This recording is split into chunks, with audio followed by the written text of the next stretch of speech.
Tout à fait. Donc, à nous d'essayer de nous. Et voilà, c'est fait. Nous allons essayer donc de passer en revue donc ce qui avait été déjà installé la dernière fois. Il s'agissait de la règle de l'accentuation. Qui peut me rappeler ce que nous avions dit la dernière fois? Juste, Issa?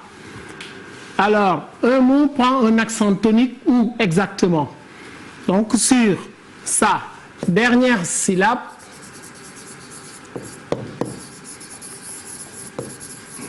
oui, on continue, ou sur l'avant-dernière syllabe,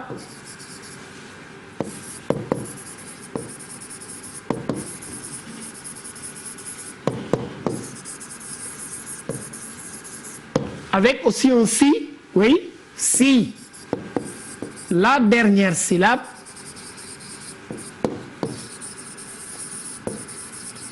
comporte quoi exactement, Modou? Un E muet, exactement. Un E muet. Ça veut dire quoi? Ça signifie tout simplement que quand vous avez un mot à accentuer, on a à regarder la dernière syllabe. Si la dernière syllabe de ce mot est sonore, alors on met l'accent tonique sur cette dernière syllabe. Si la dernière syllabe est muette, on recule sur l'avant-dernière syllabe pour mettre l'accent tonique matérialisé en une barre oblique. Un exemple donc pour passer. Alors on donne un mot place. Place, c'est avec deux syllabes. Place. La dernière syllabe, c'est une syllabe qui est muette. Donc on n'a pas le droit de mettre l'accent tonique sur cette dernière syllabe muette. Donc nous allons la placer, l'accent nous allons le placer sur l'avant-dernière syllabe et nous avons un mot qui est tout à fait accentué. Donc c'est bien. Allez, toujours dans la règle, nous avons la dernière partie qui nous disait quoi, Fatou? Dans un groupe nominal ou un groupe verbal, le mot le plus important, oui, porte l'accent de groupe. Alors, on prend un groupe nominal, à la plage. Alors, c'est un groupe nominal composé de quoi? D'une préposition, d'un déterminant et d'un nom. Alors, le mot le plus important, c'est le mot plage. Quand on regarde plage, sa dernière syllabe, c'est une syllabe muette. Donc, l'accent sera placé sur la syllabe plat et c'est l'accent de tout le groupe. Donc, c'est réglé avec le groupe nominal. Un groupe verbal, elle est partie. Nous avons un groupe nominal ici. Alors, un sujet, un auxiliaire, plus un participe passé. Quel est le mot le plus important? Partie. Alors, dernière syllabe de partie, c'est ti. C'est une syllabe qui est sonore, malgré la présence donc de ce E, pour des raisons tout simplement donc d'accord. La dernière syllabe, elle est sonore, donc rien ne nous empêche de mettre l'accent tonique donc sur ça, et nous avons l'accentuation donc de tout le groupe. C'est ce qu'on s'était dit la dernière fois. Et juste après, on avait continué pour faire le descriptif sur quoi? Sur le tétramètre. Sur le tétramètre. Quel était le descriptif? Alors, le tétramètre, on avait dit que c'est un alexandrin qui compte 4 accents.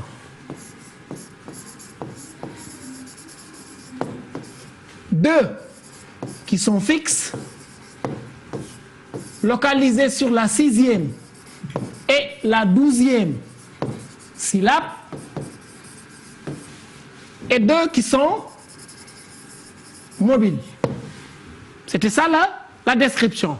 On continue en disant que chaque accent est suivi d'une coupe.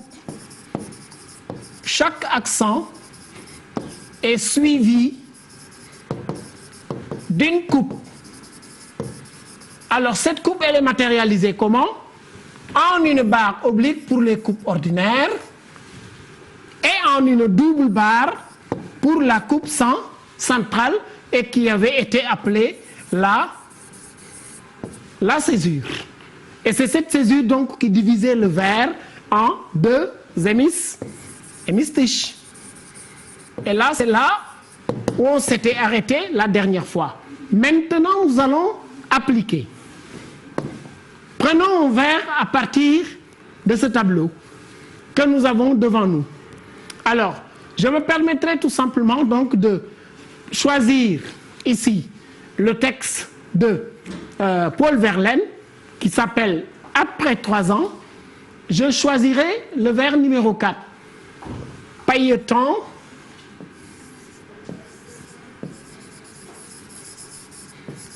chaque fleur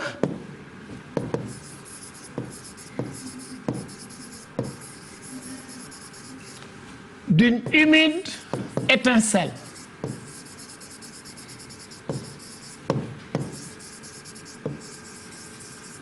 Alors, si on a un vers que nous devons étudier, accentuer, puis déterminer son rythme, alors il y a des tâches à respecter. Première tâche, c'est le découpage syllabique. On en avait parlé la dernière fois. En tenant compte de quoi? En tenant compte du K, du E muet, devant une voyelle, devant un H muet et en fin de vers. Et il y avait aussi à prendre en charge ce qu'on appelle les cas particuliers de diérèse et de synérèse pour pouvoir bien découper. Et rappelez-vous, on avait dit que le tétramètre, c'est un alexandrin. Donc nous allons essayer, avant de nous lancer dans le découpage, de souligner d'abord ces cas pour pouvoir les prendre en charge. Si nous regardons bien le vers, est-ce que nous avons ici des cas de E muet inscrits dans l'un des 3 cas que nous venons de citer? C'est-à-dire devant un E muet, un H muet ou bien en fin de vers. Moussa? Tout à fait, d'une. Parce que c'est devant un H muet. Oui? Fatou? Humide. Oui? Devant une voyelle. Est-ce que ça reste encore? Oui. Étincelle, parce que c'est en fin de vers. Alors, on va essayer de les prendre en charge. Chaque fois que nous avons ces cas, la prise en charge, elle doit être comprise de l'élève. En quoi faisant? Chaque fois que nous avons un cas de E muet, devant un H muet, une voyelle, et en fin de vers, qu'est-ce que nous devons faire? Quel est le sort de cette syllabe qui contient le E muet? Alors, le sort de cette syllabe, il contient le E muet, c'est soit de la rattacher à la syllabe précédente, ou bien de la rattacher à la syllabe suivante. Quelle que soit l'option, le découpage est tout à fait correct.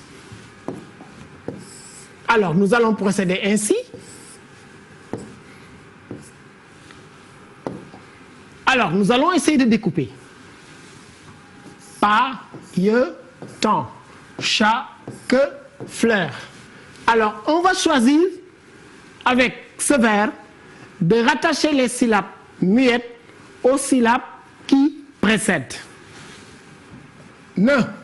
Alors, on choisira donc de passer ici, là, la barre, U, mi, dé, tin, celle. Et nous allons compter pour voir si nous avons 12 syllabes. 1, 2, 3, 4, 5, 6, 7, 8, 9, 10, 11 et 12 syllabes. Alors notre première tâche est accomplie. Deuxième tâche, nous allons maintenant placer les accents. Combien d'accents avions-nous prévu? 4. 2 qui sont fixes. On connaît déjà leur place. Les 2 premiers accents sont à la 6e et à la 12e syllabe. Donc, accent tonique sur la 6e, accent tonique sur la 12e. Alors, qu'est-ce qui nous reste maintenant? 2 accents à placer. On cherche maintenant les mots ou groupes de mots qui restent. Le groupe, chaque fleur a été déjà accentué. Alors, le groupe étincelle a été déjà accentué. Qu'est-ce qui nous reste maintenant dans le vers? C'est pailletant et d'une humide. Nous allons maintenant placer les accents mobiles. Pailletant, c'est un mot pris individuellement. Dernière syllabe, syllabe sonore. Donc, l'accent, c'est sur la dernière syllabe. D'une humide.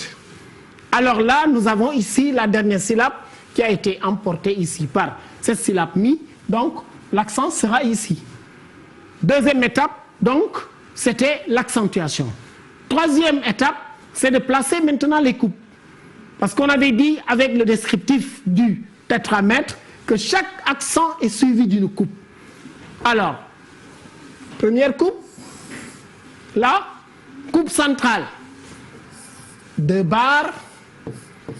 Alors, une autre coupe, là, et nous avons nos coupes. Quatrième étape, c'est délimiter les mesures. Là, nous avons la première mesure, là, la deuxième mesure, là, la troisième mesure, et là, nous avons la quatrième mesure. Il nous reste maintenant, alors, la dernière tâche, et nous avions dit que cette césure qui est là, divisait le vers en 2 hémistiches.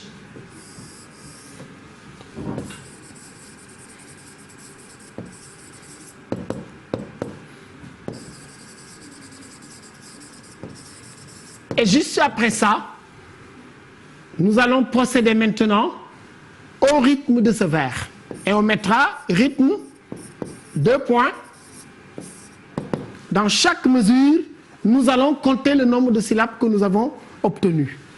1, 2, 3, et on matérialise la coupe. 1, 2, 3, on matérialise la césure. 1, 2, 3, la coupe, une nouvelle fois. Et 1, 2, 3, et nous avons ici un rythme qui est 3, 3, 3, 3. Conclusion, on dira que nous avons un rythme binaire régulier. Alors, ce qu'il y a lieu de préciser, nous n'avons pas que cette seule conclusion de rythme avec le tétramètre. On peut en trouver d'autres.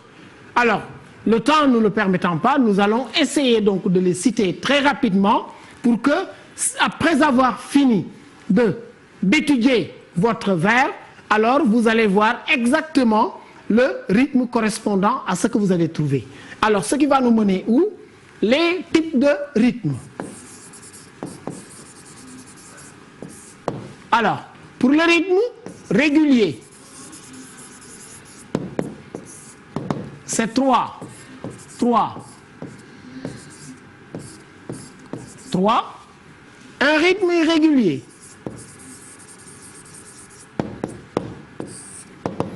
1, 5, 2, 4, et je mettrai etc. parce qu'on ne peut pas tous les inventorier. Alors, un rythme parallèle,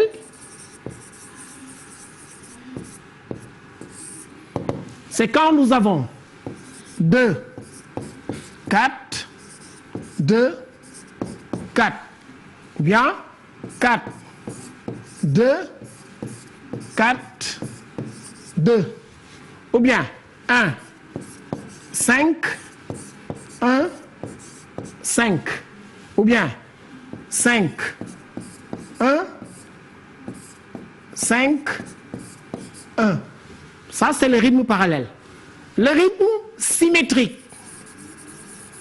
qui ressemble un tout petit peu au rythme parallèle, mais qui n'est pas le même rythme. Alors, pour le rythme symétrique, on a 2, 4, 4, 2, 4, 2, 2, 4, ou bien 1, 5, 5, 1, ou bien 5, 1, 1, 5, pour le rythme symétrique. Et là, le dernier rythme pour le tétramètre, ce sera le rythme qu'on appellera le rythme presque régulier, parce qu'il y aura ce qu'on appelle un semblant d'équilibre dans le rythme du vers. Alors, ce rythme presque régulier, c'est quoi? C'est quand nous avons 3, 3, 2, 4, ou bien 3, 3, 4, 2. Ou bien 2, 4, 3, 3. Ou bien 4, 2, 3, 3. Alors, voici maintenant de manière ramassée les 5 conclusions de rythme que nous pourrons obtenir avec l'étude du tétramètre. Soit il est régulier, irrégulier, parallèle, symétrique ou presque régulier. Voilà donc de façon ramassée donc, ce qu'il y avait donc à dire par rapport au tétramètre. Alors, nous reviendrons peut-être la prochaine fois sur le trimètre qui va demander aussi une étude.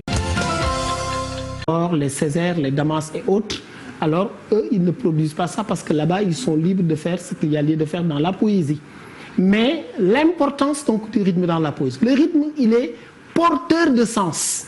C'est surtout quand nous faisons par exemple des exploitations textuelles qu'on pourra les utiliser. Si on avait par exemple entamé ici l'étude du rythme ternaire, vous verrez que le sens y est. Si vous prenez par exemple un vers de Corneille, au rage, au désespoir, aux vieillesses ennemies, vous faites l'étude de ce rythme, vous allez tomber sur un rythme qui est croissant. Et pourquoi? Parce que tout simplement, il faut mêler le rythme au sens de ce vers.